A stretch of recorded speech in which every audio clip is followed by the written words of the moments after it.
Salawat salam mari kita kirimkan kepada hadirat baginda Nabi Muhammad sallallahu alaihi wasallam. Sebelumnya kita sudah mengkaji, ini judul kitabnya mungkin sudah ada yang terjemah atau belum ya? Khasaisul Ummah Al-Muhammadiyah, keistimewaan umat Nabi Muhammad sallallahu alaihi wasallam.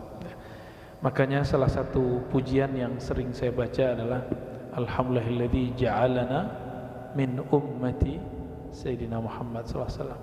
Segala puji kepada Allah, untuk milik Allah yang menjadikan kita umat Nabi Muhammad sallallahu alaihi wasallam. Dulu pernah rencana enggak jadi umat Nabi Muhammad? Pernah berkehendak enggak? Enggak tahu, bukan enggak tahu, enggak ingat. Semua ruh setelah dia menyaksikan nur rububiyah Allah pada Nabi Muhammad di alam ruh, mereka ingin menjadi umat Nabi Muhammad sallallahu alaihi wasallam. Makanya selevel Nabi Musa bermohon menjadi umat Nabi Muhammad sallallahu alaihi wasallam. Dan kita telah menyebutkan khasais ammah. Jadi ada keutamaan umum, nanti ada keutamaan khusus. Ini masih keutamaan umum. Keutamaan umum ada beberapa ya, kita sudah bacakan kemarin 4 Pak ya, yang mencatat. Yang pertama itu raf'ul isr, diangkatnya beban-beban berat di masa-masa umat-umat terdahulu dan tidak berlaku di umat ini. Saya tidak usah ulang, silakan ikuti, mungkin masih ada rekaman kajian lamanya ya. Yang kedua, di antara semua umat yang mendapat anugerah rahmah yang khusus, rahmah kasih sayang yang khusus, itu umat Nabi Muhammad sallallahu alaihi wasallam. Dan yang ketiga, ja'alahum ummatan wasata. Allah jadikan kita umat wasata. Kita ini bukan umat pertengahan secara time waktu. Tapi wasata itu artinya umat pertengahan secara sikap, akhlak dan ajaran.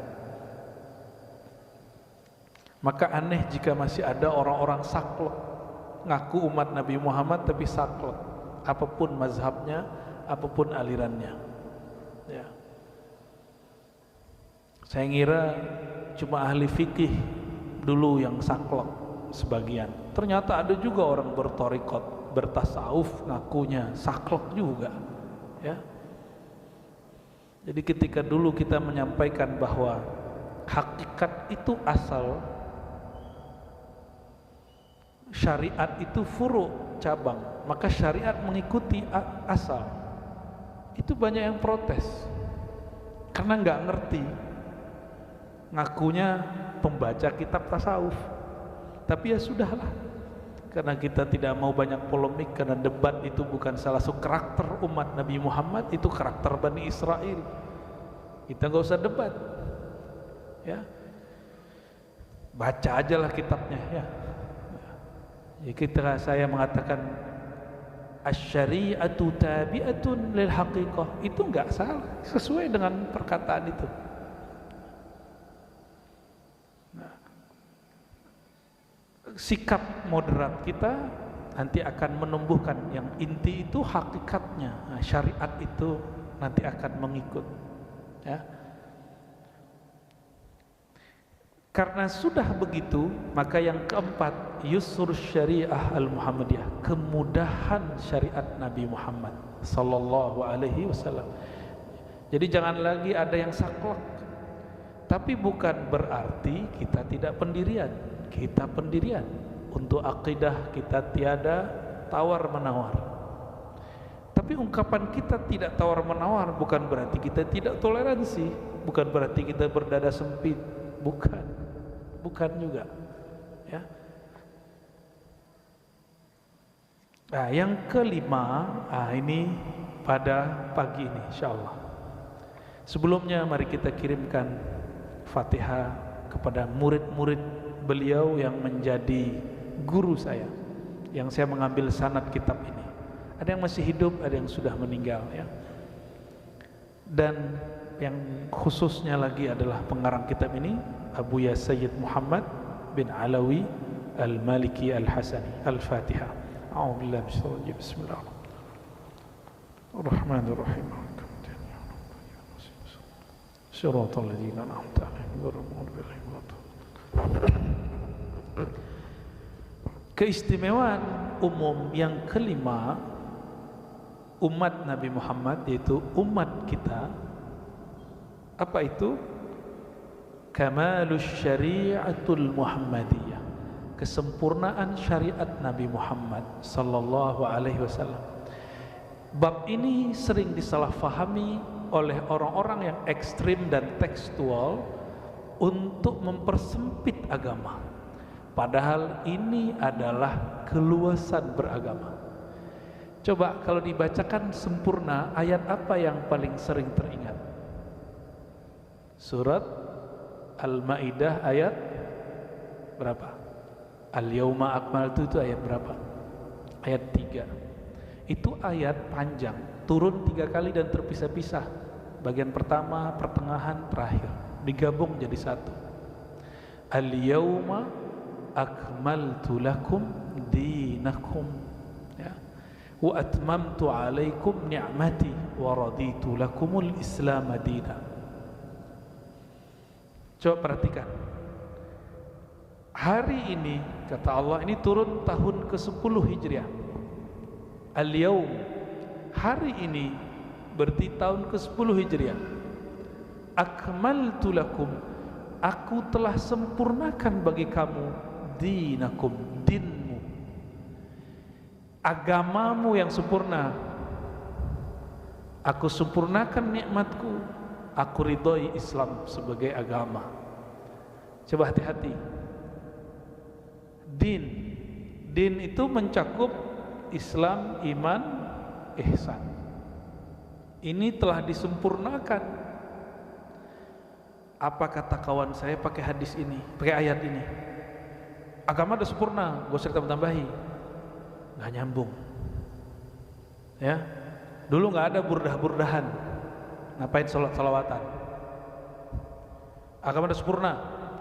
Agama sempurna, akal ente belum sempurna. Ya, kita gituin ya kalau ada orang ngomong begitu. Ya, nggak ada, ini bid'ah. Agama sudah sempurna. Ayat ini tidak berkaitan dengan bab bid'ah. Ayat ini berkaitan dengan misi Rasulullah telah selesai. Jadi kalau sahabat faham bab ini nangis. Abu Bakar nangis. Sahabat-sahabat yang mengerti nangis. Ibnu Abbas mengerti dan mereka menangis. Kenapa? Misi Rasulullah selesai, berarti beliau akan berpulang ke hadirat Allah Subhanahu wa taala. Kita, orang tua kita, anak kita, sahabat kita meninggal, guru kita meninggal, kita sedih, Pak. Bagaimana jika yang meninggal Rasulullah sallallahu alaihi wasallam? Sahabat sudah ngerti, dan yang paling mengerti Sayyidina Abu Bakar As-Siddiq radhiyallahu taala anhu. Begitu juga putrinya Sayyidah Fatimah. Karena Sayyidah Fatimah Nabi lah yang ngasih tahu. Nabi yang kasih tahu, saya akan berpulang, habis itu kamu. Ya, kalau antum dikabarin gitu gimana? Nyesel nanya ya. Ya. Jadi yang sempurna agamanya, pemahamannya belum tentu sempurna. Ya, coba antum lahir udah ngerti agama belum? Belum. Coba tahun-tahun kemarin ngerti agama nggak? Beda mungkin. Sebelum pandemi mas, setelah pandemi beda. Berarti yang belum sempurna apa? Pemahaman kita. Agama ini sudah sempurna, tapi kita lahir kita nggak kenal agama. Maka kita nggak boleh menghukumi orang yang sekarang terlahir dan di keluarganya beragama Kristiani, Hindu, Buddha. Status kita sama awal lahir. Bedanya dia lahir di lingkungan seperti itu, kita lahir di lingkungan muslim. Tapi jangan sampai kita berakhlak sama seperti mereka dulu berakhlak. Maka saya memandang semua orang itu birrahmah, insyaallah. Inilah makna bismillahirrahmani, memandang semua makhluk dengan rahman, ar-rahim, dan semua orang mukmin dengan rahim. Itu dua hal yang berbeda. Kita wajib mencintai semua makhluk, ya. Hatta orang yang mengkafir-kafirkan kita, yang mensyirik-syirikan kita, kita harus memandang dia dengan rahmah. Kita pengertian, oh mungkin nggak nyampe maksud kita apa, yang dia pahami apa. Beliau kan korban juga nih, ya.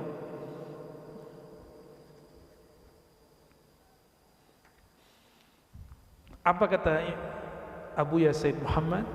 Hadza i'lanun sharih min al-haq tabaraka wa ta'ala bi ikmal al-aqidah wa ikmal al-syari'ah. Ini pernyataan tegas dari Allah Subhanahu wa taala bahwa akidah dalam agama ini, syariat dalam agama ini telah sempurna, ya. Baik dulu, sekarang atau nanti, agamanya sempurna, tapi lagi-lagi pemahamannya belum sempurna, ya.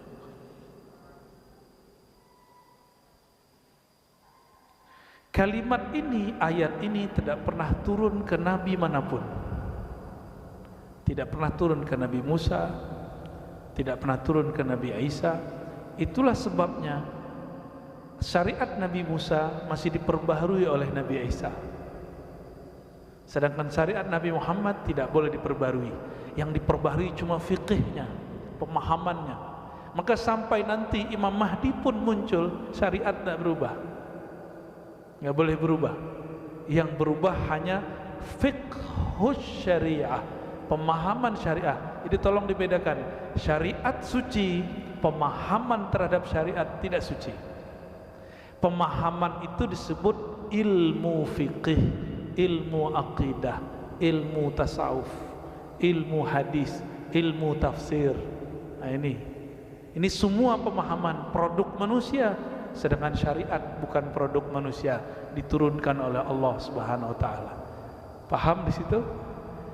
Jadi syariat tidak boleh berubah, tapi pemahaman boleh nggak berubah? Boleh berubah? Pasti berubah. Dahulu Imam Ghazali mengatakan, yas'alunaka 'anir ruh, mereka bertanya kepadamu hai Muhammad mengenai ruh. Katakan, ruh itu urusan Rabbku, kamu tidak diberi kecuali sedikit ilmunya. Imam Ghazali nulis kitab Ihya Ulumuddin, itu khidmatkah pada ayat itu? Jadi 4 jilid. Ibnu Arabi nulis 9 jilid. Maulana Rumi, Jalaluddin Rumi nulis bersyair-syair. Itu semua berkhidmat kepada yang sedikit itu. Jadi beda imam, beda cara dia memahami, sehingga beda juga hasilnya. Oke. Apa bukti syariat tidak berubah tapi fikihnya berubah? Masjid ini berkunut, oke? Kalau nggak berkunut saya pecat mazhab Syafi'inya. Buat mazhab baru dia. Nggak ada hak saya mecat orang dari mazhab Syafi'i, ya. Apalagi ngeluarin orang dari Ahlus Sunnah, itu nggak, kita nggak ada hak. Itu gaya-gaya gereja di abad pertengahan. Kalau orang-orang Ahlus Sunnah bersikap seperti itu, dia telah mengulangi kesalahan gereja di abad pertengahan, ya. Dia sudah menjadi tangan-tangan Tuhan, padahal Tuhan nggak bertangan seperti yang dia bayangkan, ya. Jadi orang-orang yang kemudian menjadi panitia-panitia sorga, panitia-panitia kebenaran, kita enggak. Kita mencari kebenaran, bukan panitia kebenaran. Maka kita tidak akan menghukumi seseorang dengan kebenaran yang kita pahami, karena kita juga berharap jangan-jangan nanti meninggalnya enggak dengan ngaji begini, meninggalnya pakai akidah yang batil. Jadi jangan sok-sok suci lah, ya. Dan ini kepada semua kelompok, mau Ahlus Sunnah, Asy'ariyah, Maturidiyah, apapun alirannya, bertorikotkah dia, tidak bertorikotkah dia, zuriat Nabi kah dia, bukan zuriat Nabi kah dia, NU kah dia, Muhammadiyah kah, sama aja ya. Saya melihat fenomena ini begitu. Jadi setiap kali ada orang jadi mayoritas, dia menjadi tangan besi. Beda sama dia sikat. Nauzubillah min dzalik.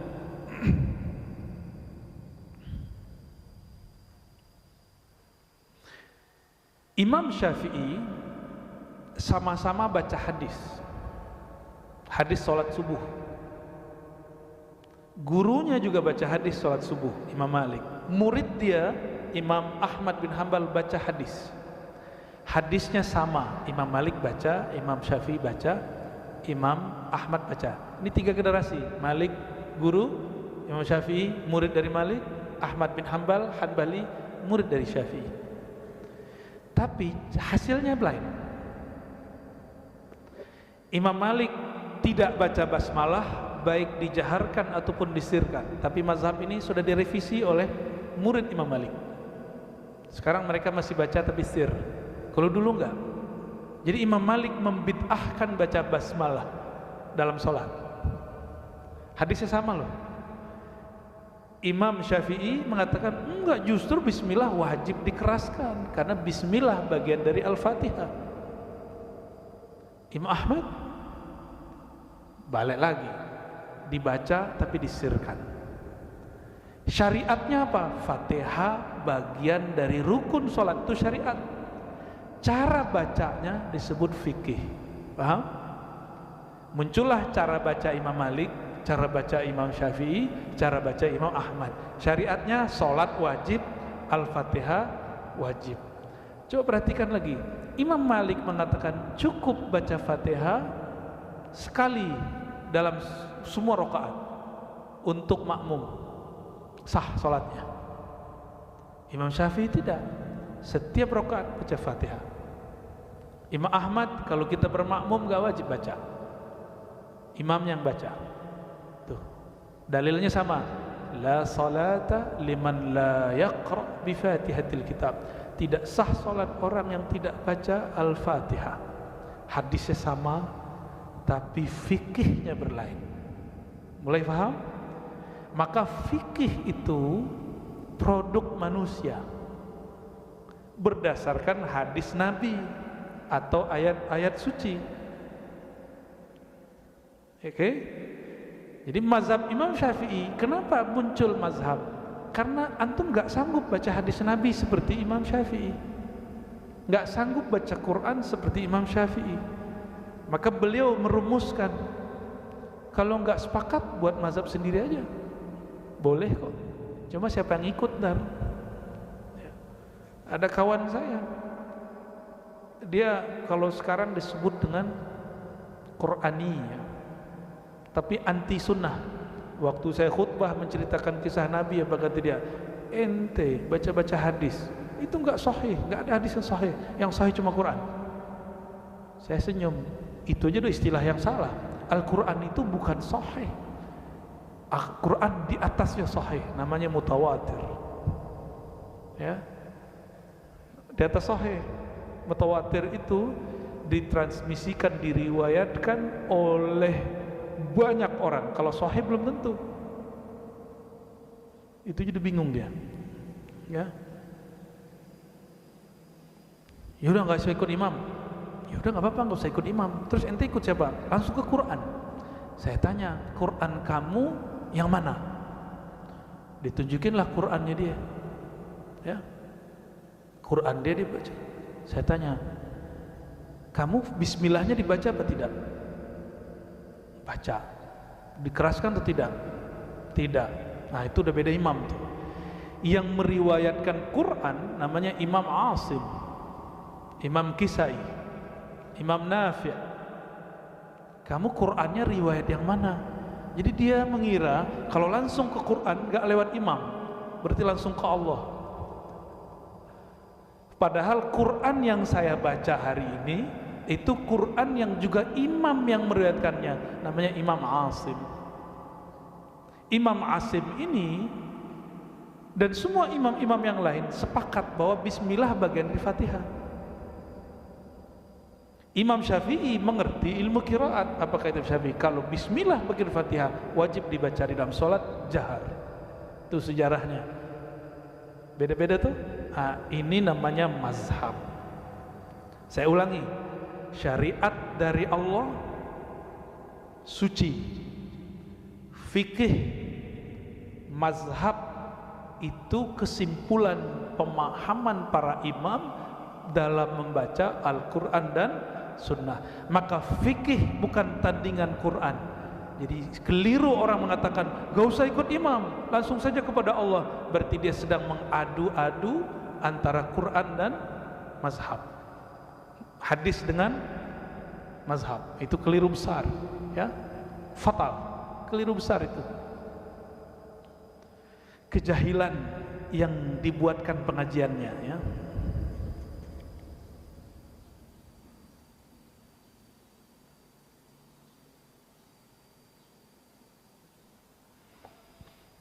Lalu ayat ini bermakna bahwa syariat Nabi Muhammad sallallahu alaihi wasallam berlaku untuk semua suku bangsa. Jadi agama yang agamanya turun kepada semua suku bangsa cuma ajaran Nabi Muhammad sallallahu alaihi wasallam. Nabi Adam gimana? Nabi Adam istrinya cuma Sayyidatuna Hawa yang kita tahu. Enggak tahu ada istri yang lain apa enggak.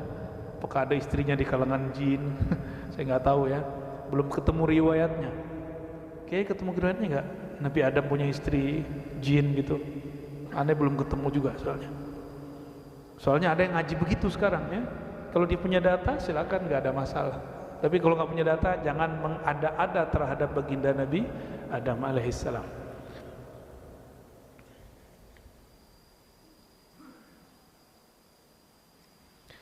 Ada juga yang membatalkan kajian Nur Muhammad. Nggak usah ngaji-ngaji Nur Muhammad, agama sudah sempurna. Nggak nyambung, ya. Justru kajian Nur Muhammad itu telah muncul di zaman sahabat. Yang ngomong Ibnu Abbas, murid Ibnu Abbas, ya. Banyak orang-orang nggak nyambung hari ini tapi ceramah, ya. Saya berdoa kepada Allah semoga lisan ini dijaga oleh Allah SWT dan kita dijaga akidahnya. Amin ya rabbal alamin.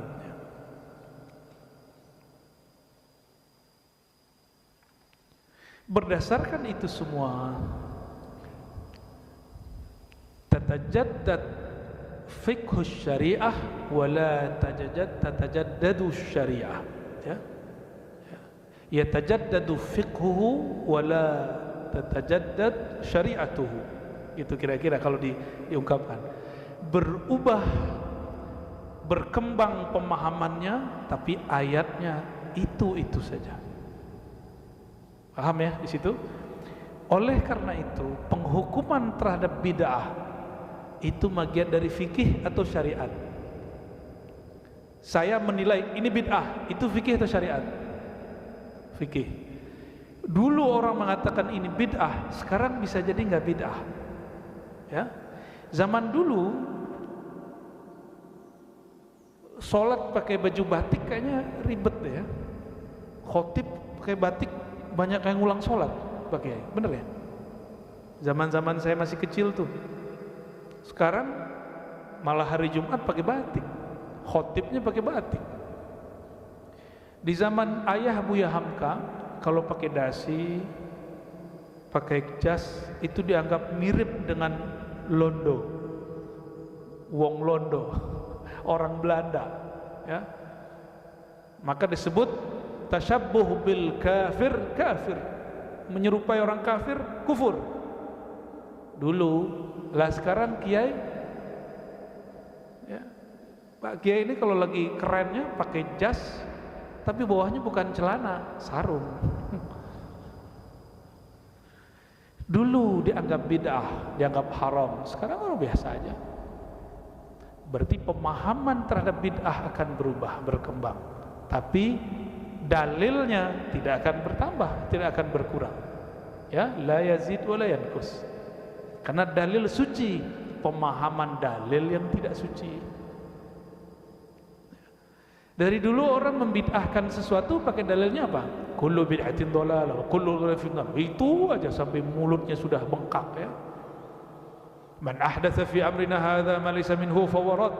Kenceng banget tuh kalau baca hadis ya. Siapa yang membuat hal-hal yang baru dalam agama ini tertolak. Hadisnya benar, pemahaman ente enggak benar. Nah, kita selalu membedakan yang mana yang suci, mana yang tidak suci. Mengkritik Nabi itu nifaq, kemunafikan, bahkan bisa kufur. Tapi mengkritik pemahaman orang terhadap Nabi itu wajib ada, fardu kifayah. Kalau nggak ada, nggak berkembang syariat ini. Ketika dipahami, orang akan saklek, dikira syariat itu saklek, padahal yang saklek pemikirannya. Baik. Yang keenam, kelebihan umat ini yang keenam, kita kebut aja ya.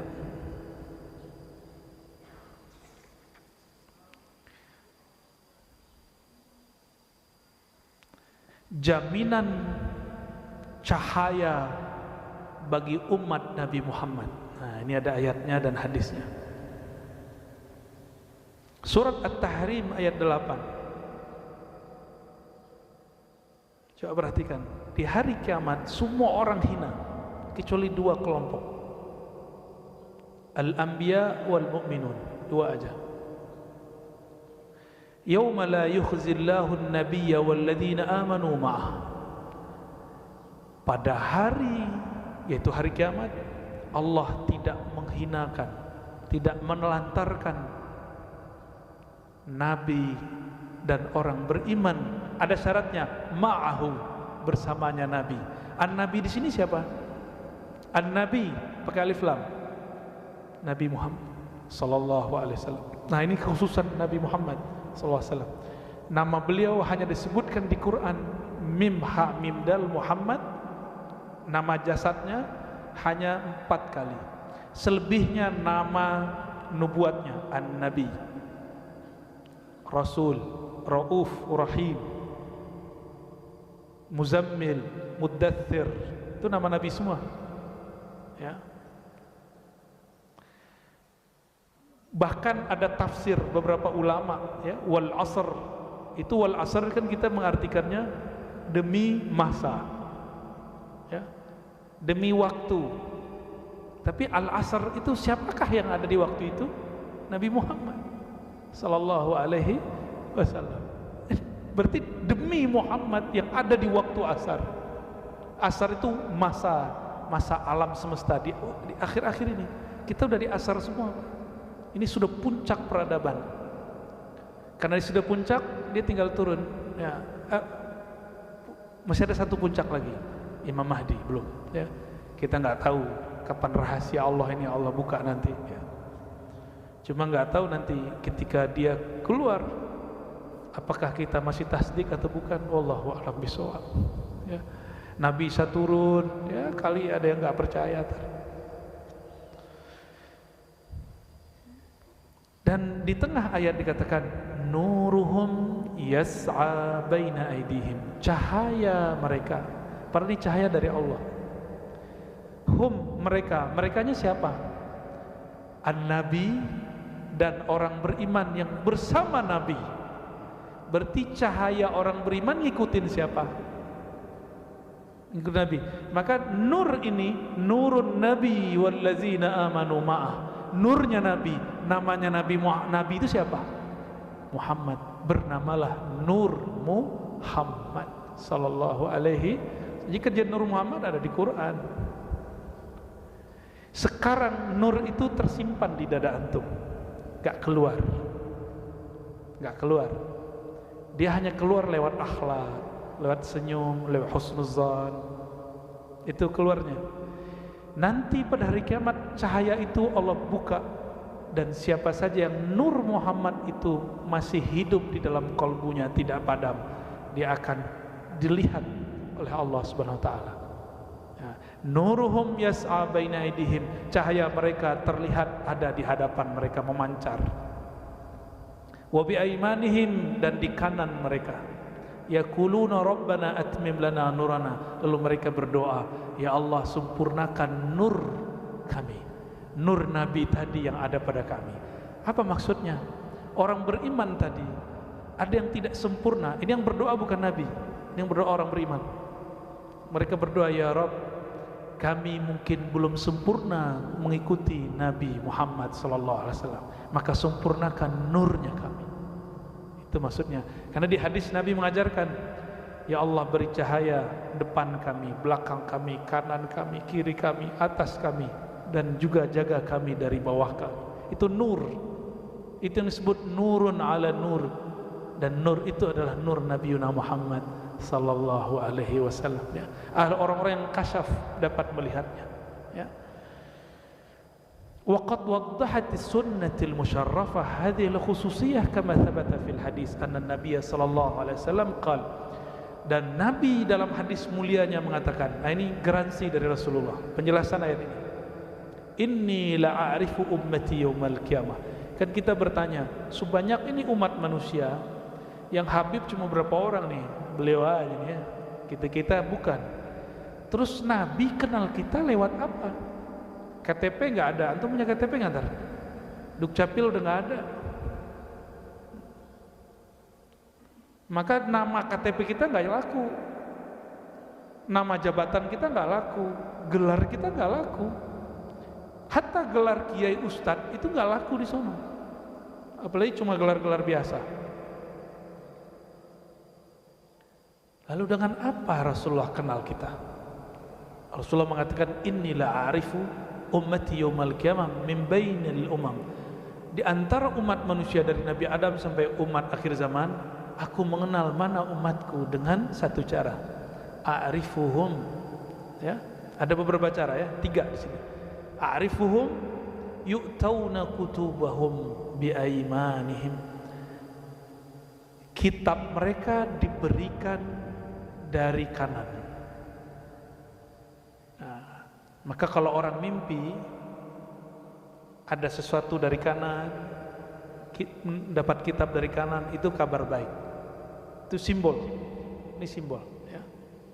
Yang kedua, jadi Nabi pas lihat ada pembagian laporan kitab amal dunia, mereka menerimanya dari kanan.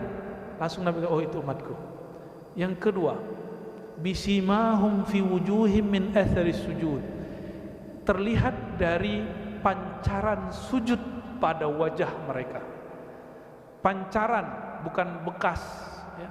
Kalau yang sujud kulitnya mungkin sensitif, mungkin ada bekasnya. Pakai kok nggak ada? Atasnya dikit pakai nggak ada, ya? Nggak ada. Berarti bukan bekas itu. Tapi kalau saya ada bekasnya nggak apa-apa, ya. Ini Bapak ada nih Pak, ya, hati-hati Pak, jangan riak, ya.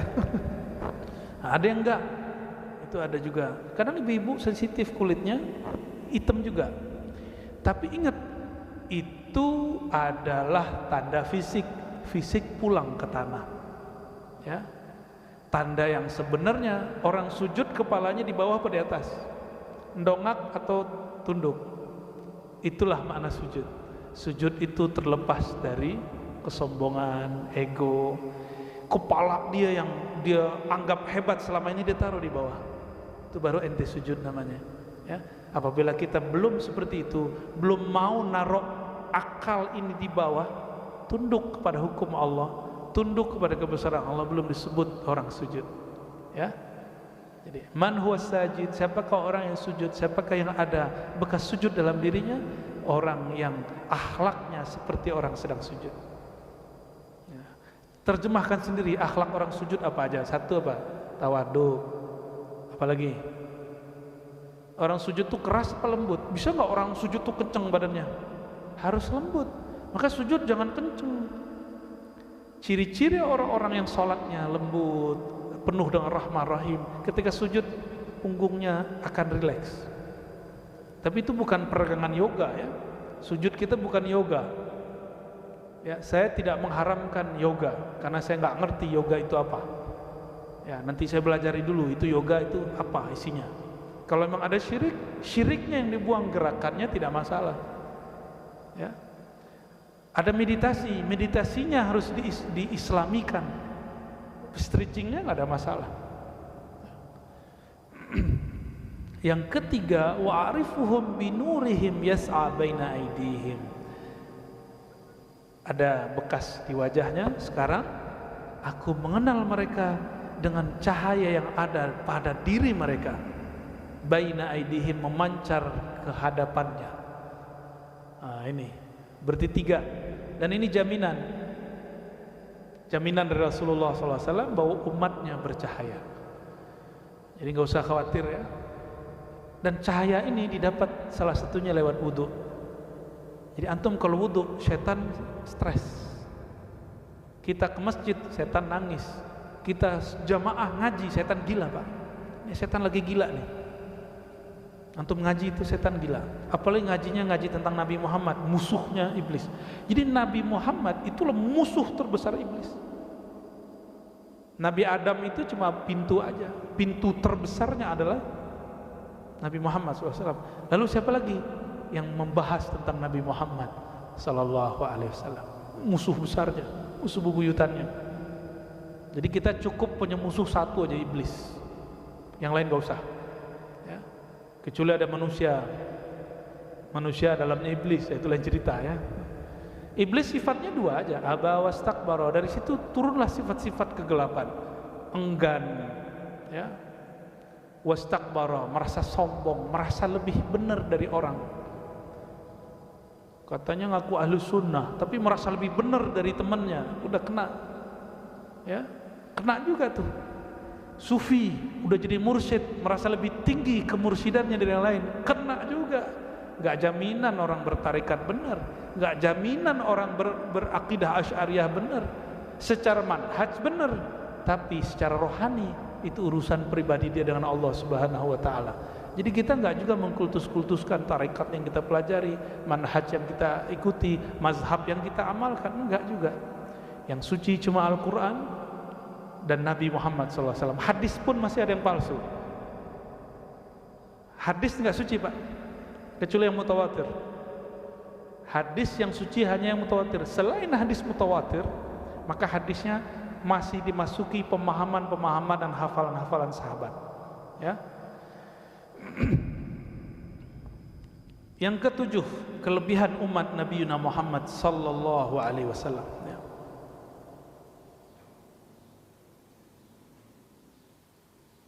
Disebut khair ummah, sebaik-baik umat. Ini ayat kuntum khaira ummatin, surah Ali Imran 110. Kuntum khaira ummatin ukhrijat linnas. Kamu adalah umat terbaik yang dikeluarkan untuk manusia. Kalimatnya pakai li. Ini menunjukkan bahwa kamu adalah hadiah bagi manusia.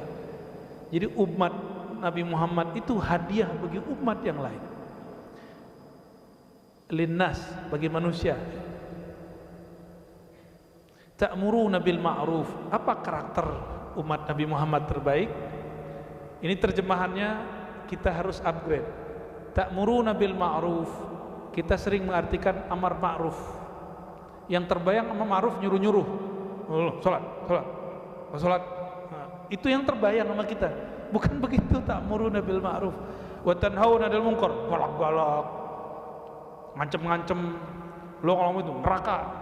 Itu yang kebayang sama kita, amar ma'ruf nahi munkar. Bukan begitu.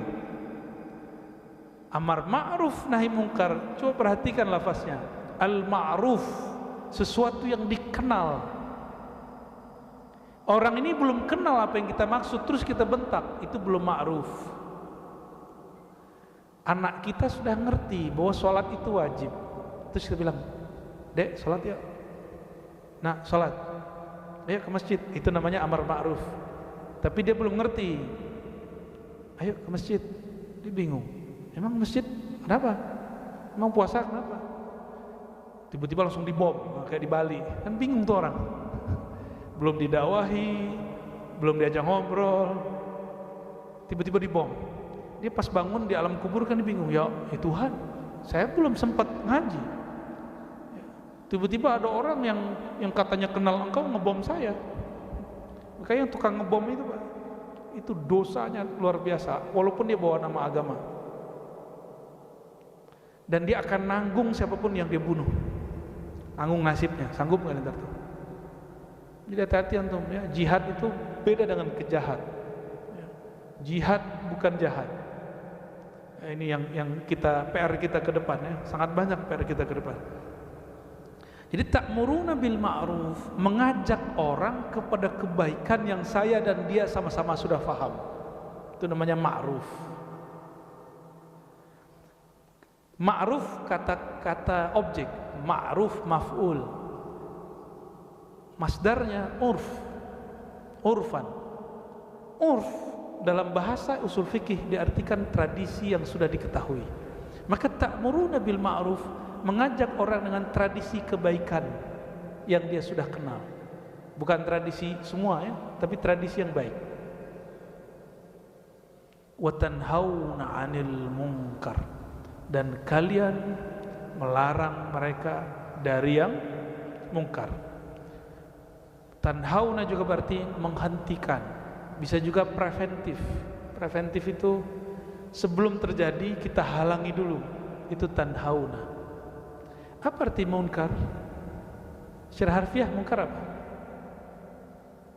Dalam bahasa Arab ada namanya nakirah, umum, belum dikenal secara detail, itu munkar. Maka kalau disebut tanhauna 'anil munkar, melarang dari hal-hal yang dia diingkari karena belum dikenal kebaikannya, itu disebut munkar secara harfiah ya. Dan di dalam bahasa agama yang dilarang Allah, amma nahahullahu tabaraka ta'ala. Dan coba perhatikan, lebih dahulu ma'ruf atau munkar? Lebih dulu ma'ruf atau munkar? Ya. Maka metode ulama-ulama masuk ke negeri ini, ulama wali 9, dan itu sejarah semuanya sepakat. Ulama-ulama kita dulu mengislamkan negeri ini tidak perlu perang. Tidak perlu perang. Cuma negeri kita Pak, masuk ke Eropa perang, tapi masuk ke Indonesia, dan negeri ini negeri paling besar Islamnya sedunia. Bapak coba lihat peta Indonesia, itu sama dengan Eropa dari ujung ke ujung. Apalagi kalau digabung Malaysia, gabung ya semua digabung sama Filipina, lebih gede kita.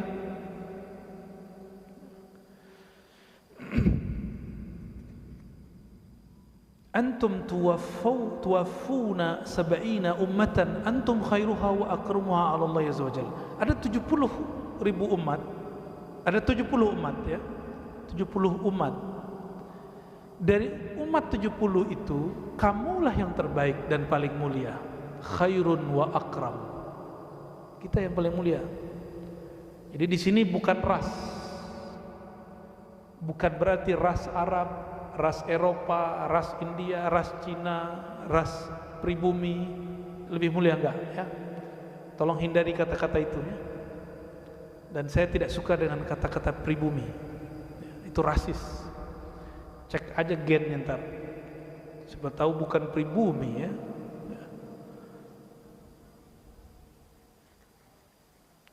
Lalu karena sebaik-baik umat, Nabi menambahkan, u'titu ma lam yu'ta ahadun minal anbiya. Ada kekhususan pada diri Nabi. Ini hadisnya, hadis riwayat Imam Ahmad. 1. Nusirtu birru'bi. Jika aku perang, di saat perang Nabi dibantu oleh Allah dengan petir. Petir itu bantuan dari Allah.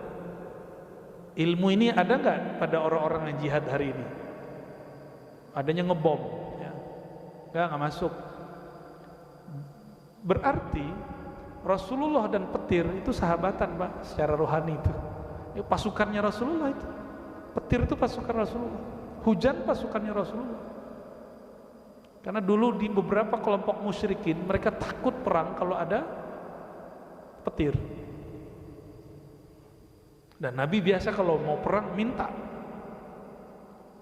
supaya dikirim petir itu. Orang Islam kalau ada petir nggak ketakutan. Orang yang bertauhid, tapi yang tidak bertauhid kalau ada petir gimana? Ada ketakutan. Kita biasa aja. Petir fenomena alam, itu tentara-tentara Allah Subhanahu wa taala. Tentara itu jangan dibayangkan seperti militer ya. Tentara itu nggak mesti begitu. Tentara Allah menghancurkan Namrud cukup dengan lalat kecil masuk ke dalam hidungnya, masuk ke otaknya, lalu menjadi banyak. Itu tentara Allah ya. Wa utitu mafatihal ard, dan aku diberi kunci-kunci bumi. Jadi Nabi tahu kunci-kuncinya bumi. Tapi Nabi ngambil nggak akses bumi? Enggak. Nabi dikasih kuncinya, tapi Nabi enggak. Nah, di saat perang Khandaq, lagi buat parit, Khandaq artinya parit. Di saat buat parit, ada satu batu yang tidak bisa diangkat dan dihancurkan. Maka sahabat lapor kepada Rasulullah. Sahabat badannya lebih besar, Nabi tidak terlalu besar, sedang badan Rasulullah. Cukup dipukul 3 kali hancur. Karena Nabi tahu kuncinya. Di bumi itu ada batu, ada tanah, ada tumbuhan, ada hewan. Disebut kunci bumi. Nabi bisa berdialog dengan semua yang ada di alam semesta. Masih ingat kisah yang saya sering ceritakan bahwa Nabi SAW ketika beliau jalan, tiba-tiba ada onta curhat. Tuh, ontanya curhat sama Nabi. Masa antum nggak curhat sama Nabi? Tapi onta karena akalnya tidak ada, curhatnya urusan perut. Maka siapa saja yang curhat kepada Rasulullah mengadukan masalah rezekinya, mohon maaf ya, urusan perutnya, huwa wal jamalu sawa, huwa wan naqatu fi martabah wahidah. Derajat dia dan onta ya sama aja ya. Berarti kita ini berpikir selevel onta, tapi tubuhnya mulia manusia, jatuh-jatuhin harkat martabat itu. Jadi tolong jangan selawat level makom onta, itu marifat al-ontawiyah. Bener gak? Bener untuk level onta, level kita enggak. Ada yang lebih tinggi. Masih ingat pohon kayu yang Nabi bersandar? Levelnya lebih tinggi. Ditanyain bersamaku atau masuk surga? Dia jawab surga. Masih mending. Di surga jadi orang dia. Karena ruhnya dikasih badan, ditiupkan ke badan. Bukan reinkarnasi, bukan. Hanya Allah yang tahu rahasianya. Hanya Allah yang tahu. Ruh kita ini tidak pernah dia bersatu dengan badan. Dia cuma berkaitan. Maka roh itu tidak pernah bereinkarnasi. Gak ada. Dia ketika turun, dia bukan reinkarnasi.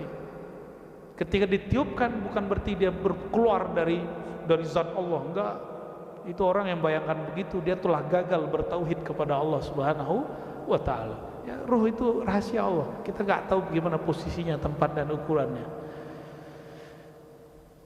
Apa kata beliau? Wasummitu Ahmada. Aku dinamakan oleh Allah Ahmad. Waju'ilat turabu li tahura. Dan aku diberikan hadiah semua debu tanah suci bagiku. Waju'ilat ummati khairal umam. Di riwayat lain, ju'uliyat liyal ardu masajida. Semua muka bumi boleh jadi tempat salat. Kalau di sini waju'ilat ummati khairal umami. Umatku jadikan umat terbaik. Jadi kalam ini bukan kalam kita, tapi kalam baginda Nabi Muhammad sallallahu alaihi wasallam. Ada kalimat itu summitu Ahmada. Aku dinamakan Ahmad. Coba Ahmad. Ahmad kalau ditulis A H Mim Dal. Ahmad. Saya kalau ingin mengatakan aku memujimu ya Allah, bahasa Arabnya Ahmaduka. Ahmaduka. Maka Ahmad artinya pujian yang tak terputus-putus. Aku memuji Allah. Aku memuji Allah. Apalagi arti Ahmad? Sama wazannya dengan af'al. Ha mim dal, hamad artinya pujian. Ahmad artinya yang paling terpuji. Yang paling terpuji. Itu arti Ahmad. Ada lagi arti-arti yang lainnya. Dan perlu diingat ya, ada beberapa kalam yang bukan hadis tapi disebut hadis oleh sebagian orang, yang kajian-kajian diri, kajian ma'rifat nafs, tapi itu keliru. Ya, ada kalimat misalnya ana Ahmad Bilami, itu bukan hadis. Itu ungkapan-ungkapan ulama-ulama yang mereka sedang mabuk kepada Allah Subhanahu wa taala dan sedang memandang Nabi Muhammad sallallahu alaihi wasallam ya. Itu bukan hadis Nabi ya. Dan maknanya tidak boleh bertentangan dengan tauhid yang diajarkan Rasulullah sallallahu alaihi wasallam.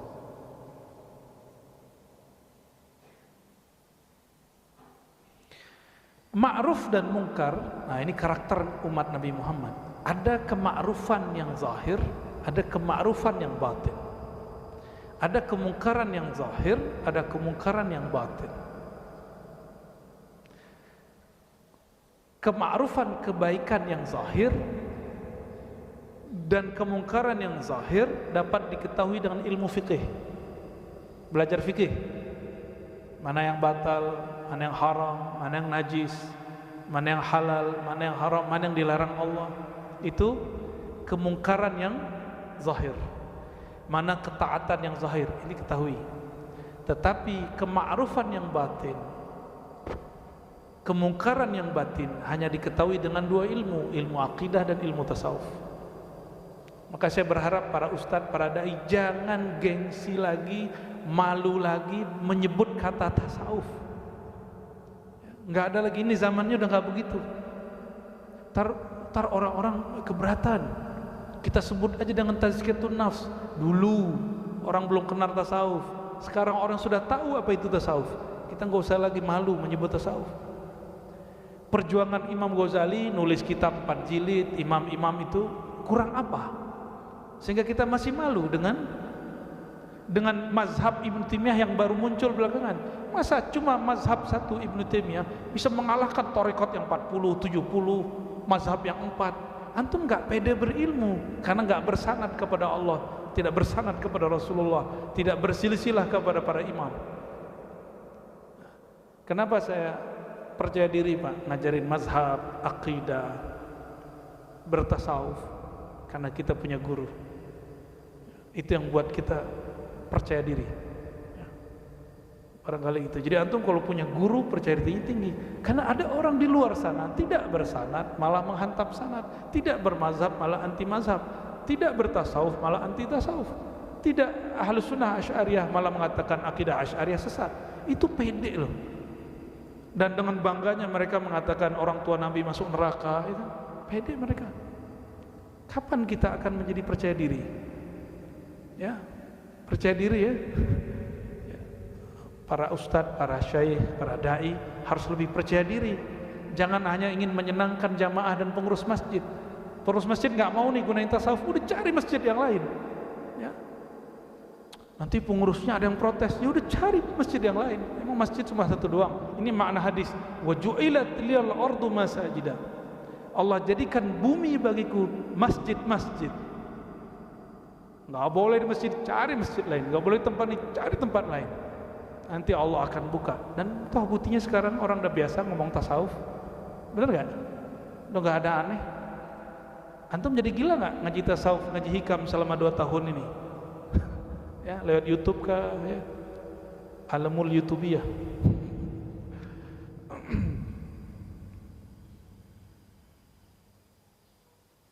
Oleh karena itu Sayyidina Umar mengatakan, kalau betul kita ingin menjadi umat terbaik, jangan hanya ngurus yang zahirnya tapi juga batinnya ya.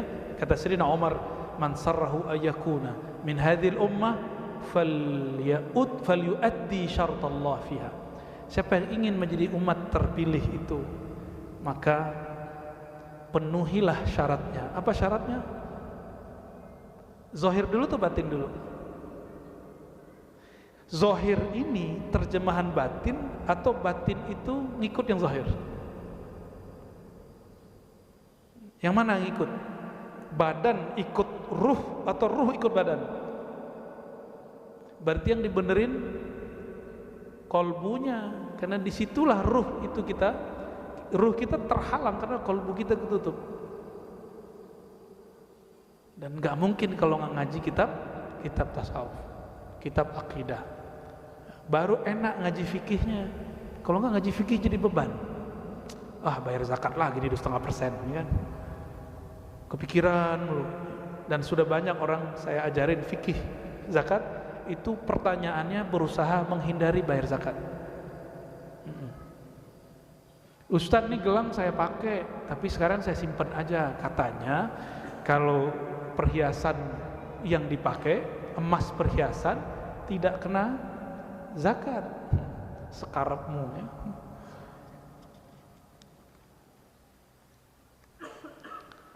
Dan di hadis Imam Bukhari disebutkan, la tazalu ta'ifatun min ummati zahirina 'alal haq la yadurruhum man khalafahum. Senantiasa muncul di umatku sekelompok orang, ini kalimatnya ta'ifah, bukan banyak, ta'ifah. Ta'ifah itu lebih kecil dari firqah. Jadi umat pecahannya firqah. Firqah lebih kecil lagi, namanya ta'ifah. Ta'ifah ini bahasa dari kata tawaf, orang yang jalan, berjuang, keliling, memperjuangkan alal haq. Mereka memperjuangkan al-haq. Coba perhatikan lafaznya, alal haq. Mereka bukan merasa hak, mereka berusaha memperjuangkan al-haq. Itu beda. Mereka tidak merasa benar, tapi memperjuangkan kebenaran. Dua hal yang beda, ya. Dan manhaj kita al-haq satu, tapi perjuangan terhadap al-haq boleh berlainan. Ya, al-haq, siapa al-haq? Allah. Al-haq menurunkan kitab yang disebut juga al-haq, Al-Quran. Turun kepada Nabi yang juga al-haq, Nabi Muhammad SAW. Itu hak-hak-hak. Kita tidak ada jaminan haknya. Walaupun saya bersanad, bapak bersanad, bersilsilah, bernasab, nggak ada jaminan. Nggak ada jaminan. Karena tidak ada jaminan, maka perlu ada perjuangan. Disebut ta'ifatun min ummati zahirina 'alal haq. Sekelompok umatku yang ta'ifah, yang dia bergerak. Jadi digunakan kata ta'if karena menunjukkan walaupun umat Muhammad SAW banyak, tapi yang bergerak cuma 1-2 orang. Ya. Masjid pengurusnya banyak, yang aktif paling cuma 3-5 orang. Benar? Benar Kiai? Bukan nyindir, emang asli begitu. Negara ini sama, yang benar paling cuma berapa orang, selebihnya ya begitulah. Tapi kita berharap Allah kuatkan yang 3-2-5 orang itu, ya. Kita kalau mikir-mikirin banyak orang bobrok, kita juga bobrok, Pak. Kita sama diri kita aja belum tentu benar, ya. Baik. La yadurruhum man khalfahum. Jadi pertama karakternya dia berjuang, memperjuangkan kebenaran tapi tidak merasa paling benar. Karena kebenaran satu, perjuangannya boleh banyak. Dan yang kedua, la yadurruhum man khalafahum. Mereka tidak terganggu oleh orang yang berbeda dengannya. Ya. Ini yang disebut percaya diri. Ini yang disebut apa? Percaya diri. Artinya mereka dikucilkan, dibenci, itu nggak ngefek. Jangan sampai karakter ini ada pada diri kita, tapi di dalamnya manhajnya nggak benar. Jadi ada orang pejuang, tapi yang diperjuangkan bukan hak, yang diperjuangkan kelompoknya, egonya. Thariqat itu cuma jalan, mazhab itu cuma jalan, manhaj cuma jalan. Bukan ini yang kita perjuangkan, yang diperjuangkan al-haqnya. Jadi saya tidak berjuang untuk Imam Asy'ari, untuk Imam Bukhari, untuk Imam Syafi'i, enggak. Saya berjuang untuk al-haq. Paham maksudnya? Maka kita tidak mengkultuskan Imam Asy'ari, tidak mengkultuskan Syekh Abdul Qadir Jilani, walaupun kita ngambil thariqahnya.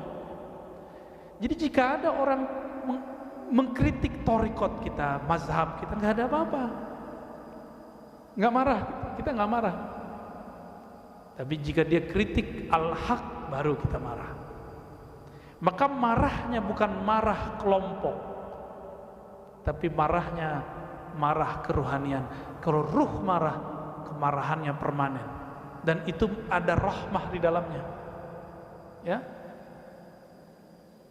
Hatta ya'ti Allah, hatta ya'ti amrullah, sampai datanglah amrullah. Amrullah secara harfiah urusan Allah. Tapi kalau kembali ke surat yang ada di Quran, yas'alunaka qul ruh min amri rabbi. Katakanlah ruh adalah amru rabbi. Rabbi Allah, ar-ruh amrullah. Hatta ya'tiya ruhullah.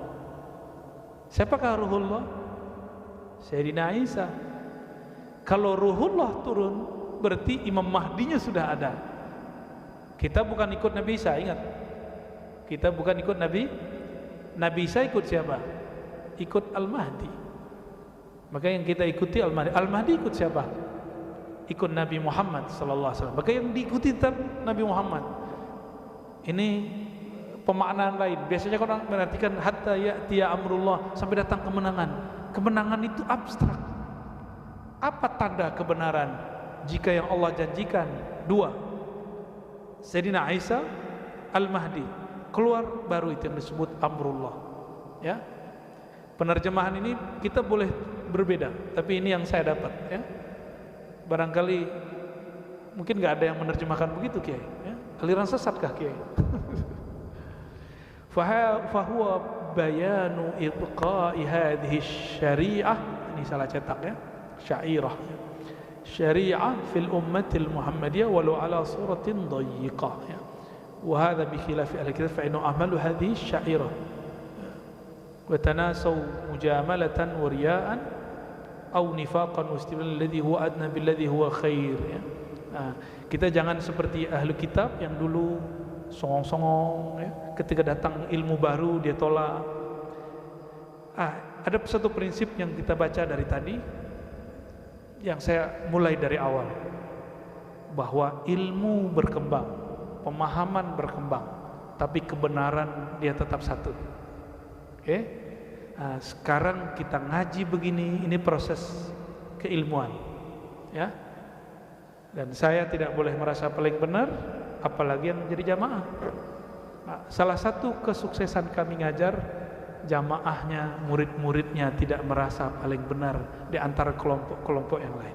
Tapi dia mengatakan, kami berjuang untuk kebenaran, tapi kami tidak merasa paling benar. Nanti kita lihat sampai 2004, 2024, 2027, 2030 masih begitu nggak? Kalau begitu berarti saya sukses ngajar ya. Insya Allah. Mana jamnya nih? Jam 9. Nyambung yang ke-8. Qaunul Masih Isa min afradi hadhil ummah. Barusan saya menyampaikan makna amrullah, salah satunya adalah ruhullah. Yang disebut ruhullah siapa? Sayyidina Isa. Tapi ruhullah ikut kepada Sayyidur Ruh, Sayyidnya Ruh Nabi Muhammad. Nabi Muhammad mengatakan Al-Mahdi minni ya, Mahdi dariku, ismuhu ismi, isimnya dengan isimku sama. Maka Sayyidur Ruh, pewarisnya adalah Al-Mahdi. Sayyidina Isa mengikuti Al-Mahdi ya. Nomor 8-nya Qaunul Masih Isa min afradi hadhil ummah. Nabi Isa seorang nabi di masanya, tapi ketika dia turun, dia bukan jadi seorang nabi mandiri, tapi dia mengikuti umat Muhammad, bukan langsung Nabi Muhammadnya. Coba tinggi nggak umat nih? Umat kita nanti ada imamnya. Imamnya bukan nabi, Imam Mahdi bukan nabi, oke? Al-Mahdi laisa binabiyyin. Mahdi bukan nabi, tapi Nabi Isa ikut Mahdi. Paham kira-kira maksudnya? Berarti kenabian Nabi Isa tunduk kepada Nabi Muhammad sallallahu alaihi wasallam. Jika semua nabi diturunkan kembali, 124.000 nabi turun, semuanya menjadi pengikut Nabi Muhammad sallallahu alaihi wasallam. Kalau ada imamnya saat itu, itulah imamnya. Kalau Kiai Abdurrahman yang sholat, ya mereka ikut di belakang. Ikut di belakang. Karena mereka belum pernah tahfiz kayak Kiai Abdurrahman kan. Kira-kira seperti itu ya. Kira-kira antum hebat gak? Nabi di zaman dulu, umat di zaman ini. Jadi level umat ini kalau benar dididiknya, itu selevel Nabi di zaman dulu jika dia ulama. Itulah maksud dahulu Abah Guru Sekumpul, sehingga dituduh sesat oleh orang tidak mengerti. Apa kata Abah Guru Sekumpul? Syekh Muhammad Zaini As-Samani, kata beliau, al-awliya, para aulia itu pada hakikat diri mereka adalah nabi. Ini kalimat kan berbahaya. Saya baru ngerti ketika membaca hadis al ulama warasatul anbiya. Ulama itu jadi mulia itu karena di dalam dirinya ada waris. Waris dari siapa? Waris dari Nabi Muhammad sallallahu alaihi wasallam atau Nabi Isa. Maka ulama ini kayak Abdurrahman ini mungkin mewarisi Nabi Daud, mungkin Nabi yang lain. Kalau suaranya enak, pembacaannya mana. Kalau beliau ngimamin kita hanyut, itu dapat pancaran Nabi Daud, pewaris Nabi Daud. Kalau berbicara tentang ilmu, kita terfana, itu warisan Nabi Isa alaihi salatu wassalam. Ya, Nabi Musa suka debat. Ya.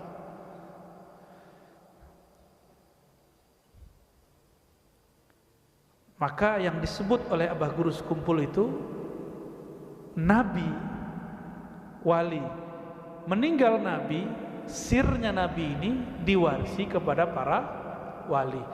Jadi hakikatnya wali, sirnya para nabi. Sir itu rahasia, secretnya para nabi sallallahu alaihi wasallam, ya. Ini yang paling inti di kajian pagi ini, bahwa kita mesti bersyukur. Kalau antum pernah kerja di satu perusahaan, ada anak perusahaan. Anak perusahaan satu, mungkin ada direkturnya. Ketika dia datang ke induk, dia masih direktur gak? Dia di bawah manajer yang ada di, manajer itu imamnya lah kira-kira, GM-nya, presiden direkturnya, itulah kira-kira Nabi Muhammad sallallahu alaihi wasallam. Tapi uniknya umat ini diberikan di akhir, sedangkan secara zahir para nabi dahulu, Nabi Adam sampai Nabi Isa, ya, lebih awal. Jadi kalau dalam hadis Imam An-Nu'aim dikatakan, ana awwalu nabiyyin, aku nabi pertama, tapi akhiruhum bi'tsah, tapi yang terakhir diutus. Nabi pertama, terakhir diutus bi'ts atau risalah. Jadi kenabiannya awal, kerasulannya terakhir. Paham di situ? Kenapa terakhir kerasulannya? Supaya syariat yang awal-awal diringankan dan disempurnakan. Jadi sempurna itu bukan saklek, sempurna itu justru kemudahan yang tiada bertepi. Itulah syariat Nabi Muhammad sallallahu alaihi wasallam, ya. Semoga Allah memberkahi pewakaf masjid ini, pengurus masjid ini, orang-orang yang mengajar masjid ini, orang yang datang ke masjid ini, siapapun ikuti pengajian ini, baik datang langsung ataupun tidak datang, ya, jauh ataupun dekat. Wabil khusus kepada guru dari guru kita, Abuya Said Muhammad Alawi Al-Maliki. Saya dipanggil Abuya bukan gelar dari saya, Pak, ya, itu gelar dari guru saya, ya. Kalau saya nggak berani pakai gelar Abuya, karena Abuya itu gelar ulama besar. Cuma karena guru ngasih kita terima. Tapi saya nggak berani menyebut diri saya Abuya, ya. Kalau Buya biasa di kampung, tapi kalau ada tambahan Abuya, itu gelar yang pantas untuk Sayyid Muhammad Alawi Al-Maliki, gelar untuk beliau. Nasallallahu alaihi wasallam. Ada diskusi, tanya jawab, fadhal. Terima kasih kepada Buya. Terus kemudian Bapak Ibu sekalian, mungkin ada dua pertanyaan yang boleh disampaikan kepada guru kita. Satu dari bapak-bapak, satu dari ibu-ibu. Satu diangkat kanan. Bapak-bapak ada? Satu? Enggak ada? Baik. Dua ya. Untuk ke bapak-bapak dulu. Tolong panitia dibantu untuk menyampaikan mic-nya.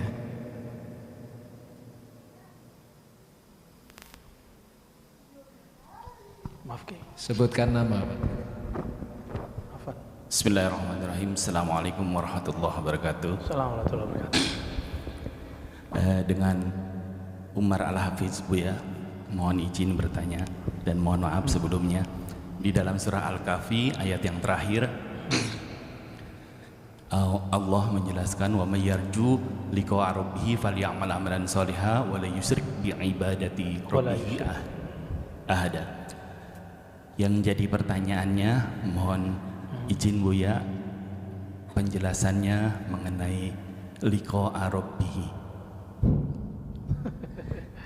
di dunia. Apakah bentuk kita taklim di sini adalah salah satu bentuk liqa arabi. Masya Allah. Syukran ya. Assalamualaikum warahmatullahi wabarakatuh. Assalamualaikum. Nanti ada di sini tentang kekhususan Nabi Muhammad. Salah satunya adalah ru'yatu Rabb, memandang Allah Subhanahu wa taala. Ru'yatu Rabbil Izzah. Jika nabinya diizinkan memandang Allah, maka umatnya akan diizinkan memandang Allah. Nah, tadi pertanyaannya tentang akhir dari surah Al-Kahf. Jadi sirnya surah Al-Kahf itu di akhirnya. Maka ketika disebutkan siapa yang baca 10 ayat dari Al-Kahf, surah Al-Kahf, menurut saya itu 10 ayat terakhir. Wallahu a'lam bishawab. Kenapa? Kan di situ disebutkan membaca ini akan membuat seseorang selamat dari Dajjal. Betul ya? Dajjal itu misinya satu, mengalihkan manusia dari tauhid kepada syirik tanpa disadari. Dari tauhid ke syirik. Ujung ayat ini, siapakah yang menginginkan liqa'a rabbih, bertemu dengan Allah, maka hendaklah dia menyembah Allah dan tidak syirik sama sekali, beramal soleh dan tidak syirik sama sekali. Nah, ini ayatnya. Inilah yang kita sebut sirru suratil kahf, rahasia yang Allah titipkan di dalam surah Al-Kahf. Dan inilah yang membuat Al-Mahdiyin selamat, tentara Imam Mahdi nanti selamat. Itu ayatnya. Bagaimana dengan riwayat yang menyebutkan 10 ayat pertama? Kalau guru kita Al-Habib Omar, ya, walaupun saya hanya beberapa kali liqa dengan beliau, tapi kita sering ngaji dan mahabbah kirim Fatihah ke beliau. Semoga beliau mengakui kita sebagai muridnya ya. Insyaallah nanti kita juga datang ke tempat beliau. Al-Habib Omar mengartikan digabung 3 ayat atau 10 ayat awal dan akhir masuk semua. Jadi belum memilih untuk menggabung ya. Dan inilah rahasia daripada Al-Kahf, ayat tauhid. Tauhid yang sebenarnya itu di ujung, Pak. Maka saya sarankan kalau Jumat baca aja deh dari awal sampai akhir ya. Kalau nggak sempat lagi safar, baru baca depan 10, belakangnya 10. Jadi untuk kita amalkan tetap digabung, depan, belakang. Tapi kalau orang bertanya, sebenarnya rahasianya di mana? Itu di ujung. Ya, itu di ujung. Dan surah Al-Kahf ini paling unik karena menyebutkan kisah Ashabul Kahf, menyebutkan Ya'juj Ma'juj. Nanti setelah Imam Mahdi, Dajjal, Imam Mahdi, baru Ya'juj Ma'juj. Jadi Imam Mahdi itu perang 2 kali, Pak. Pertama melawan Dajjal, yang kedua melawan Ya'juj Ma'juj. Ya'juj Ma'juj itu perusak. Jadi, dan ini jangan rasis ya. Itu bukan ras ini dan ras itu, bukan. Ya'juj Ma'juj itu makhluk, dibilang manusia kayak monster, dibilang monster, mukanya ada manusianya. Dan ada yang kecil, ada yang besar. Apapun yang dia hinggapi, yang dia temui, dimakan sama dia. Ketemu tembok dimakan. Ketemu mobil dimakan. Ketemu orang, kepala orang itu dimakan. Ya'juj Ma'juj. Ya. Dan hancurnya hanya dengan doa Nabi Isa. Berjuang. Ini mereka berdua kan berjuang nih. Al-Mahdi, Isa. Nah, apa yang membuat mereka doa tauhid? Imam Mahdi, Nabi Isa berdoa, doa tauhid. Itu yang membuat kita selamat. Tapi itu sudah akhir. Setelah itu semua orang beriman meninggal dengan satu tiupan angin. Itu tiupannya bukan angin biasa, itu tiupannya malaikat maut. Siapapun beriman di kolbunya meninggal seperti dia kena angin.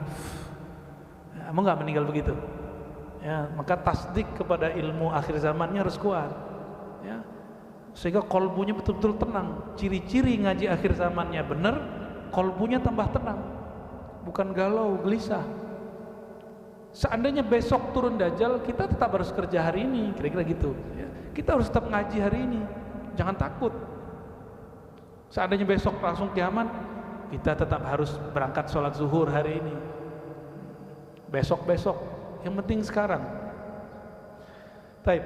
Jadi itu rahasia daripada akhir surat Al-Kahf. Ya. Nah, memandang Allah, liqa'a rabbihim, bertemu. Gak usah bertemu Allah deh, ketemu kiai aja sulit, ketemu Habib aja sulit, kecuali Habib dokter. Ketemu presiden sulit. Ada seorang santri ngomong begini, ketemu Tuhan lebih gampang dari ketemu wali. Gak ngerti dia, ini santrinya masih bahlul ini ya.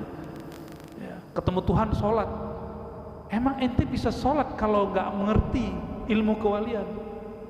Emang orang bisa sholat, bisa bertemu Allah kalau dia gak berguru ke wali? Gak mungkin. Itu mungkin karena saking sulitnya dia ketemu seorang Habib atau seorang kiai ya. Ketemu makhluk yang spesial pun sulit, gimana mau ketemu Allah? Tapi Allah mengatakan inni qarib, aku sangat dekat. Nah ini, jadi Allah itu kasih silogi-silogi, siloka-siloka, kalimat-kalimat yang membuat orang-orang yang tadinya berpikir ngambang balik lagi. Jika hambaku bertanya tentang aku, katakan aku dekat. Berarti mau ketemu Allah harus tahu pintu kedekatan itu. Apa pintu kedekatan kepada Allah? Inna rahmatallahi qaribun minal muhsinin. Sesungguhnya rahmat Allah dekat kepada orang yang muhsin, ihsan. Rahmat Allah, siapakah yang disebut rahmat Allah? Rahmat Allah itu nama siapa? Kita kan terjemahinnya kasih sayang, itu terjemah. Siapa rahmat Allah itu? Wa ma arsalnaka illa rahmatan lil alamin. Bolak-balik di situ aja, Pak. Mau kemana-mana pergi baliknya ke situ, ke Nabi Muhammad. Sesungguhnya rahmat Allah yaitu Muhammad, dekat kepada orang yang muhsinin. Siapakah muhsinin? Muhsinin ini dua, orang yang beribadah seakan memandangnya. Nabi mengatakan, sholatlah kamu kama ra'aitumuni usolli, seperti kamu melihatku. Jadi sholat yang benar itu ketika Bapak merasa berimam, rasanya dipimpin Rasulullah, baru ketemu Allah. Ya, kalau enggak ketemu Allah. Karena pintu bertemu Allah cuma Rasulullah. Karena hanya Rasulullah satu-satu zat yang pernah bertemu dengan Allah Subhanahu wa taala. Tapi kita enggak nyembah Rasul, berimam kepada Rasulullah sallallahu alaihi wasallam. Ya. Gitu, Pak. Saya nutup-nutup ini dibuka-buka lagi. Baik. Baik, untuk selanjutnya Ibu, mana tadi anak-anak? Tolong mic-nya untuk Ibu. Berdiri, Algi Majalan.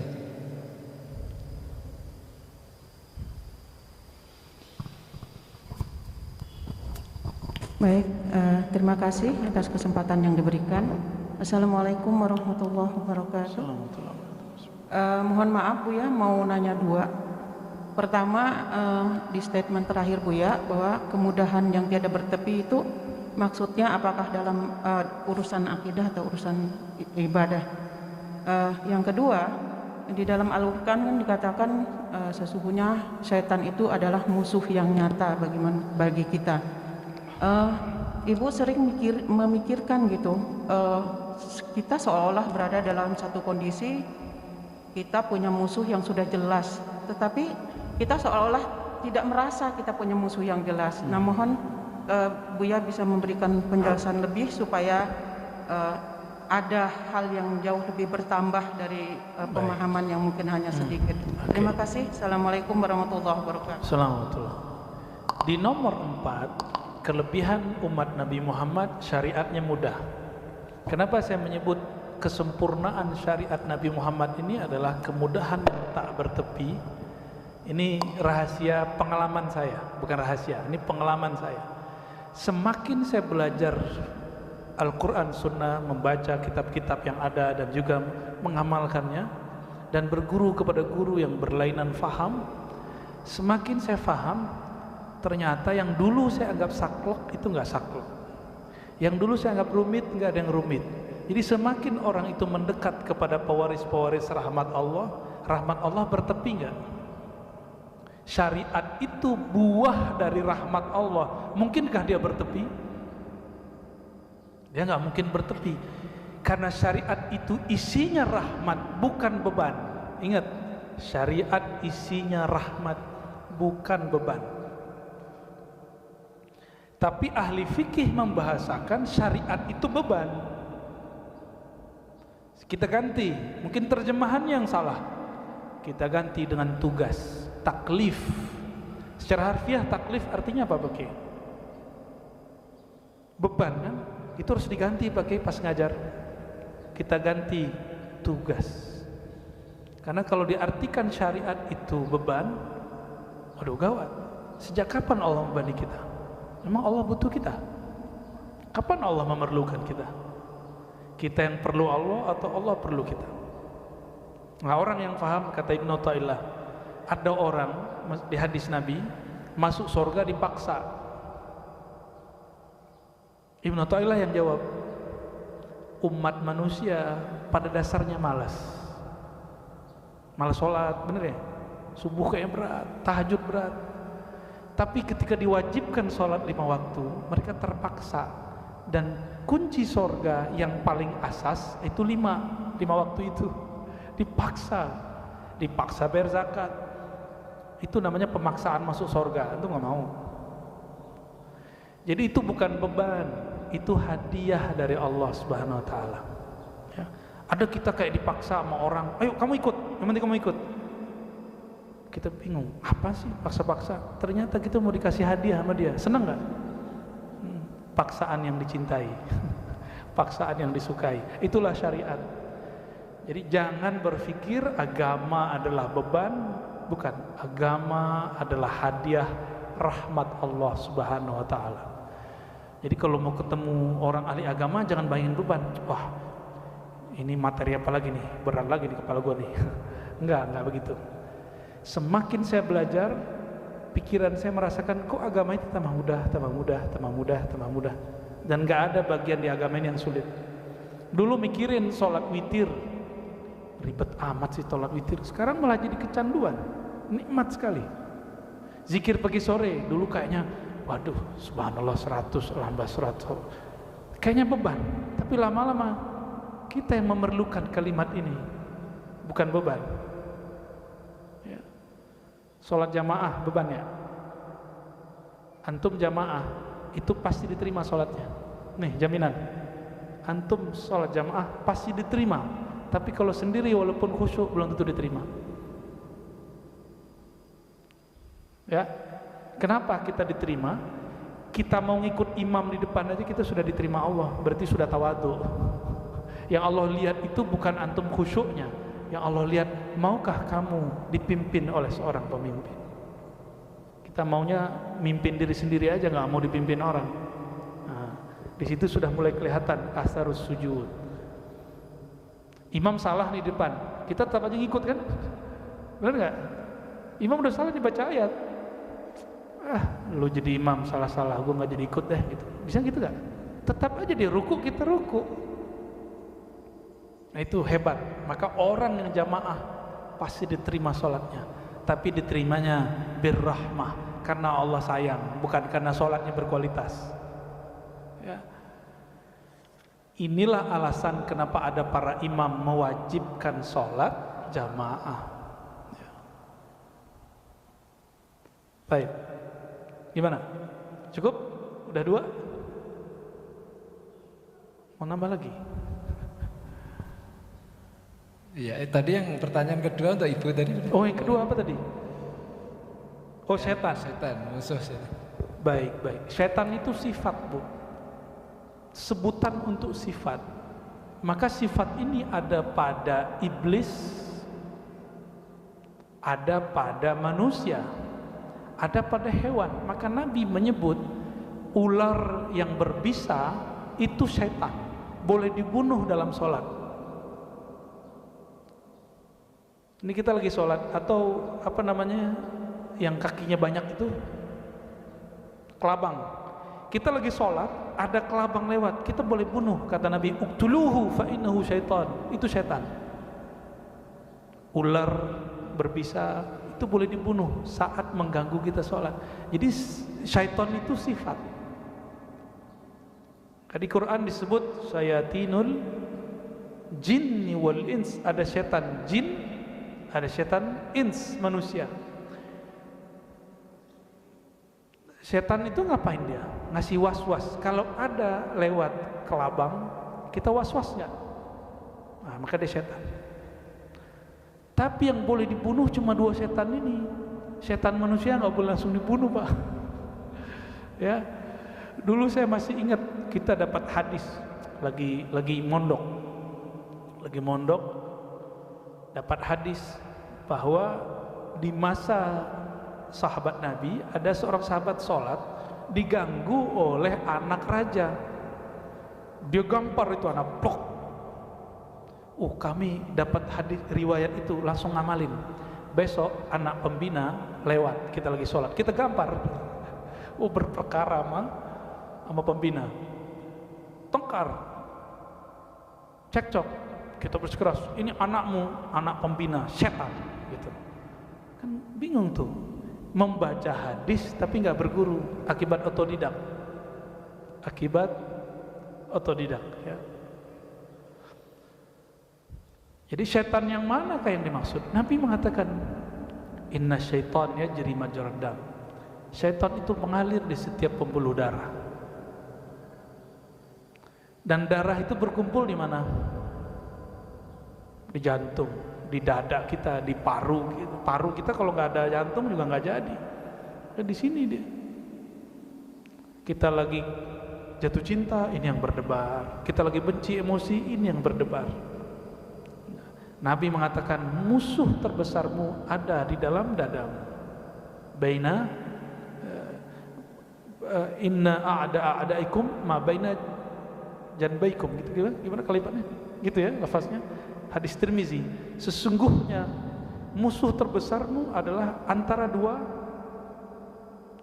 ini disebut jan, 2 sisi. Janbaikum, 2 sisimu. Ini dia di dalam. Nah, apakah kita harus membunuh diri? Enggak kan? Nah, berarti kalimat setan, sikap terhadap sifat-sifat ini berlainan. Terhadap diri dengan mukhalafah, melawan. Kalau kita bangunnya sulit, lawan, ngantuknya dilawan.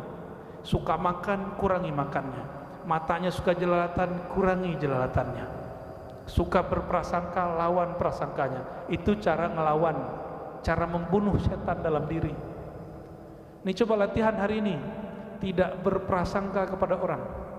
Siap? Ya. Ada pengemis gak prasangka, ada ustadz ngomong gak prasangka, hatta ustadznya bukan ustadz kita. Insya Allah ya.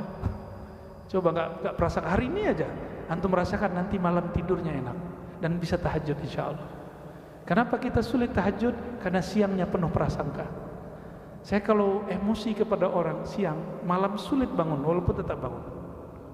Apalagi kalau sudah mulai mengatakan, dia tuh, itu sulit bangunnya walaupun tetap bisa bangun.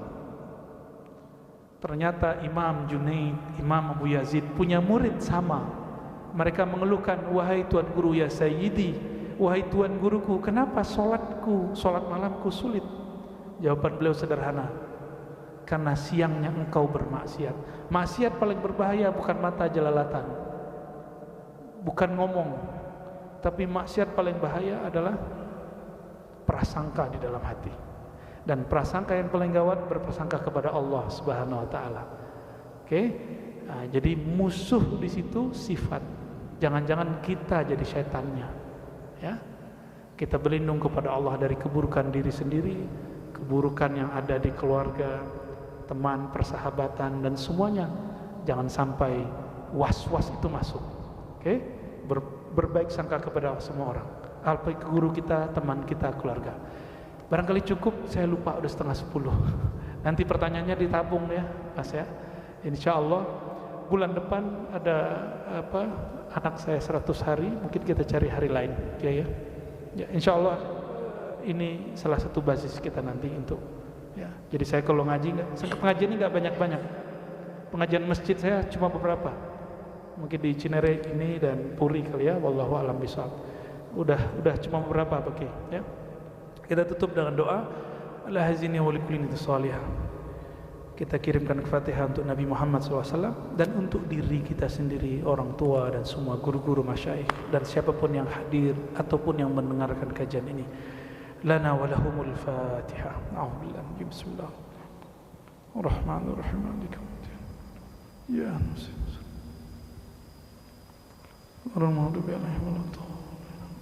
Allahumma rahmanir-rahim, ya karim, ya azim, ya fattah, ya fattah, ya azim, ya azim, ya ghafar, ya ghafar. Salli ala Sayyidina Muhammad. Ya Allah, sampaikan salam kami, cinta kami, rindu kami kepada ruhaniyah Nabi Muhammad sallallahu alaihi wasallam. Ya Allah, sampaikan cinta dari tubuh kami kepada tubuh mulia Nabi Muhammad, dari akal kami kepada akal mulia Nabi Muhammad, dari kolbu kami yang kotor kepada kolbu Nabi Muhammad yang bening bercahaya. Allahumma ya Allah, ya Ghaffar, ya Sattar, yang maha mengetahui semua aib kami. Rahmat Engkau lebih luas dari segala-galanya. Maka dengan kasih sayang-Mu, dengan berkah Nabi-Mu, Nabiur Rahmah, ampunilah, leburlah semua kesalahan kami, tutuplah semua aib kami. Hentikanlah ya Allah semua prasangka dalam diri kami, berikan kami yakin yang kuat. Allahumma ya Allah, auzi'lana ya Rabbana asyukur. Ya Allah, hadiahkan kami satu sifat yang mulia, sifat syukur, terutama syukur menjadi manusia, syukur menjadi umat Nabi Muhammad yang penuh mulia. Allahumma ya Rahman, ya Rahim, ya Karim, ya Azim. Ya Allah, di kalbu kami penuh kebencian, penuh emosi, penuh prasangka. Maka dengan kasih sayang Nabi-Mu, penuhi jiwa kami, kalbu kami dengan kasih sayang. Ya Allah, dengan limpahan cahaya kasih sayang itu, tutuplah, bersihkanlah semua kegelapan dari dalam kalbu kami. Allahumma arhamna, Allahumma arzuqna, Allahumma iftah lana. Allahumma ya muqallibal qulub, tsabbit qulubana ala dinika wa ta'atik. Ya Allah, Engkaulah yang membolak-balik hati, semudah kami membolak-balik apa yang ada di tangan kami. Maka ya Allah, tetapkan hati kami, digerakkan, diubah dalam kebenaran dan kebaikan, dan hidupkan kami dalam kebenaran dan kebaikan. Dan jika Engkau matikan kami dalam menyebut nama-Mu dan nama-nama kekasih-Mu, Nabiuna Muhammad sallallahu alaihi wasallam. Allahumma ahyina biha, Allahumma amitna biha. Ya Allah, hidupkan kami dengan kalimah thayyibah la ilaha illallah Muhammadur Rasulullah, dan wafatkan kami dengan kalimah thayyibah la ilaha illallah Muhammadur Rasulullah.